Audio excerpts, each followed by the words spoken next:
जनसंवाद खबर में आपका स्वागत। ओकरी ओपी के अनंतपुर गांव से दरवाजे के समीप लगी बाइक को चोरों ने चुराया।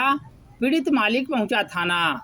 दरअसल मामला घोसी थाना क्षेत्र के ओकरी ओपी अंतर्गत अनंतपुर गांव का है, जहां दरवाजे के समीप लगी बाइक को चोरों ने चुरा ले भागा। इस बाबत पीड़ित बाइक मालिक संतोष कुमार के द्वारा ओकरी ओपी में लिखित शिकायत दी गई है। थाना अध्यक्ष राजकिशोर प्रसाद का बताना है कि पुलिस शिकायत के आलोक में मामले की जांच में जुटी है। बता दें कि इन दिनों इलाके में बाइक चोरी की घटना में काफ़ी इजाफा हुआ है। बीते दिन भी घोसी थाना क्षेत्र के डहरपुर गांव में कथित बाइक चोरी के मामले में एक नाबालिग को ग्रामीणों ने पकड़कर पुलिस के हवाले कर दिया था। आपके साथ में क्या घटना घटी है?